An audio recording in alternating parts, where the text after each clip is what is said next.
My dad took bets on my niece's christening. Let that sink in for a second. He's betting on a baby's christening.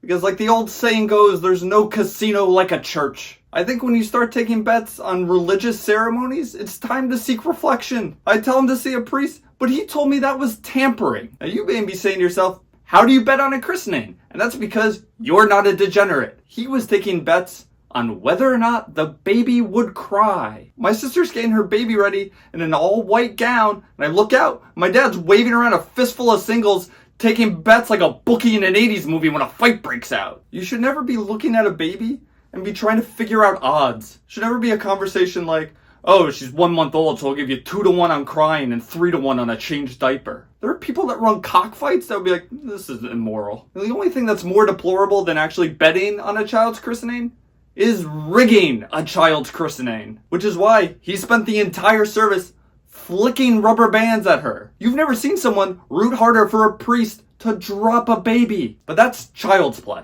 Only amateurs cheat the day of. The real ones, they start the night before. It starts simple enough. You keep her up a little bit later at night. Make sure those clothes are just a little too uncomfortable.